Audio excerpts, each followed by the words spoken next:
Nah, saya tuh pengen Abdul Somad dan Adi Hidayat tuh debat sama Edi. Nah, itu saya tunggu-tunggu. Tapi masalahnya begini, Habib, masalahnya apakah Abdul Somad dan Ustadz Adi Hidayat itu punya nyali diskusi atau berdebat dengan saya? Itu masalahnya. Barangkali nggak dengar, barangkali nggak dengar, makanya denger, nggak mungkin nggak denger. Ini ya di MS 9.000 lebih ini melihat, masa dia nggak denger? Pasti dengar itu. Bukan gini loh, maksudnya apalagi ada saya gitu loh. Ya, jadi men-trigger gitu loh maksud aku. Paham nggak? Cobalah, bilanglah, pesenlah Abdul Somad sama Adi Hidayat, coba nih hadapin nih orang Kristen satu ini gitu untuk berdebat atau diskusi. Coba Habib bilang begitu. Ya. Artinya bagi siapapun yang mau berdebat agama, saya kira karena lawannya ini cukup berat gitu ya, Edi Stevie ini kan cukup berat, saya aja nggak berani itu berdebat gitu. Saya kan nggak mau berdebat, saya nggak menguasai, nanti saya salah. Oleh karena itu kenapa saya bilang Edi Stevie ini berbobot, karena walaupun saya belum bisa membuktikan, karena dia sudah bilang 13 tahun itu mempelajari Al-Quran. Nah, oleh karena itu orang yang pantas itu untuk menghadapi dia ya orang yang belajar agama juga secara serius gitu. Karena apa? Karena kalau bukan beliau-beliau yang menghadapi gitu, nanti kalau yang muncul itu orang yang seperti tadi gitu ya, itu akan memalukan orang Islam sendiri gitu loh, maksud aku gitu. Jadi ya. Jadi kalau belum literasinya belum banyak gitu, terus cara ngomongnya juga belum pinter, itu ya jangan kesini lah gitu. Contoh begini deh, sebentar ya Mas Edi, kayak saya gitu ya, walaupun saya pengetahuan agamanya kurang gitu, tapi kan dalam berbicara gitu kan mungkin saya agak berbobot gitu loh, jadi bisa mengendalikan diri, tidak emosi dan sebagainya. Paling tidak saya tidak memalukan agama saya gitu loh. Jadi gitu, maksudnya gitu ya, Dis. Oke. Baiklah. Ya semoga Abdul Somad, Adi Hidayat itu mendengar. Don Ditan itu sudah tahu dan dia menantang saya untuk melakukan, cuman dia maunya offline. Cuman begini, kalau offline ya atau diskusi langsung begitu, saya itu sudah melihat bagaimana karakter begitu. Pernah diadakan diskusi offline yang keluar, tahu nggak kata-kata apa? Kamu boleh dibunuh, darahmu halal, kamu menista. Apa-apaan ini diskusi, bro? Ya betul. Jadi gini loh, Edi TV ya. Saya begini Habib. Tahun 2014 saya itu sudah pernah melakukan diskusi darat 2014 ya. Pada waktu itu yang mengadakan panitianya itu adalah Mualaf Center Indonesia yang diketuai oleh Hani Kristianto. Nah, kalau Pak Hani dengar tuh ya, dia tahu persis itu. Saya pernah melakukan diskusi itu. Pada waktu itu kurang lebih ada sekitar 300 orang ibu-ibu maupun bapak-bapak pengajian mendengarkan diskusi itu. Nah, setelah diskusi itu terjadi, ada sebuah blog muncul. Nama blog itu penulisnya itu Anas siapa begitu. Dia bikin komentar itu bahwa dalam diskusi tersebut seorang wakil yang mendebat saya itu dari Muslim itu kalah habis di itu. Bahkan sampai moderatornya itu malah yang jadi bantu-bantuin dia. Moderatornya loh.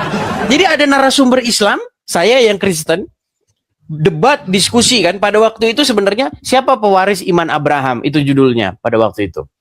Nah, muncullah penulis blog itu yang namanya Anas itu pada waktu itu, dibilang, Pak, saya melihat diskusi ini secara jujur, sesungguhnya umat Islam tidak bisa mempertahankan argumen-argumennya. Bahkan narasumber Islam itu sendiri harus dibela oleh moderator. Bahkan moderator lah yang jadi debat dengan Edis. Itu komentator dari Islam itu bikin begitu. Ya, makanya saya udah punya pengalaman. nggak kurang begitu. Ya mudah-mudahan. Artinya gini, tolong aku sedikit diberi waktu ya untuk ngomong. Jadi gini, kalau Edis TV itu tidak dikonter oleh orang-orang yang yang potensial atau orang yang punya otoritas keilmuannya gitu, itu bisa jadi banyak orang murtad gitu loh. Jadi maksud saya gini, jangan dipotong dulu.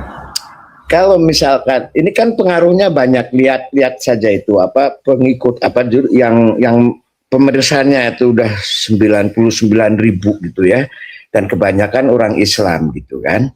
Nah, kalau misalkan ini ahli-ahli agama di pihak saya tidak konsen gitu kan, kan nanti bisa terpengaruh sama Edis gitu. Kan yang bisa menyatakan Edis salah atau benar gitu kan bukan saya, bukan orang-orang cemen yang nggak ngerti agama kan, harusnya orang yang mempelajari betul tentang Al-Quran dan hadis gitu. Jadi harapan saya itu beliau-beliau itu mau tampil untuk melawan Edis gitu loh. Karena kalau dibiarkan, kalau tidak dilawan, ya dampaknya ini dari pemirsa itu kan banyak orang Islam juga. Saya khawatir padamu. Itu gitu. Enggak, ini jujur loh. Ini saya bukan video Anda soal itu udah viral di mana-mana, Habib. Ya itu maksud saya gini nih. Saya bukan membela sampean, enggak gitu. Saya juga agak enggak suka sama sampean gitu. Terlalu pinter gitu, brengsek kan gitu. Jadi saya lebih suka sampean tuh nggak muncul kan gitu. Tapi kan itu nggak bisa karena ada sebab, ada akibat kan gitu. Sampean seperti itu kan ada sebabnya. Saya ngerti lah sebabnya apa. Tidak perlu saya uraikan. Nah, penyebab itulah yang seharusnya bertanggung jawab gitu loh. Kan sampean berbuat sesuatu karena ada penyebab kan, ya kan? Ya. Nah, justru penyebab itu harus bertanggung jawab dong gitu. Makanya kalau misalkan penyebab itu tampil bersama Edis TV dan itu tidak boleh offline, untuk apa offline gitu. Jadi asik gitu loh gitu. Jadi kita juga kalau benar dan enggaknya jadi tidak sepihak. Kalau seperti ini, walaupun apa yang katakanlah Edis jujur gitu, katakanlah kan nggak ngerti ya, tapi kan masih sepihak dari Edis gitu loh. Nah, saya berharap ini Edis mendapat lawan yang sepadan, bukan lawan kayak saya gitu, bukan maksudnya, apalagi yang kayak tadi gitu kan memalukan saya gitu loh. Itu aja Edis, turunin ya. Oke, Habib, baik. Semoga didengar ya sama pihak-pihak terkait atau pihak-pihak yang sebenarnya menjadi alasan saya membuat satu channel ini. Abdul Somad mudah-mudahan mendengar, Ustadz Adi Hidayat mudah-mudahan mendengar, kemudian Donditan mendengar, sehingga mereka itu menjabani saya. Karena saya buat video ini itu untuk menjawab syubhat-syubhat mereka, untuk menjawab pernyataan-pernyataan mereka seputar agama Kristen. Salah satunya adalah Abdul Somad pernah mengatakan bahwa di dalam Ulangan 18 ayat 18 itu adalah tentang sang baginda Nabi Muhammad. Nah, itu ingin saya patahkan. Nah, ayo diskusi soal itu seperti itu. Oke lah Habib. Semoga didengar oleh mereka, Habib ya. Makasih Habib. Selamat malam. Aku turun ya. Yuk. Oke, ya. Selamat malam.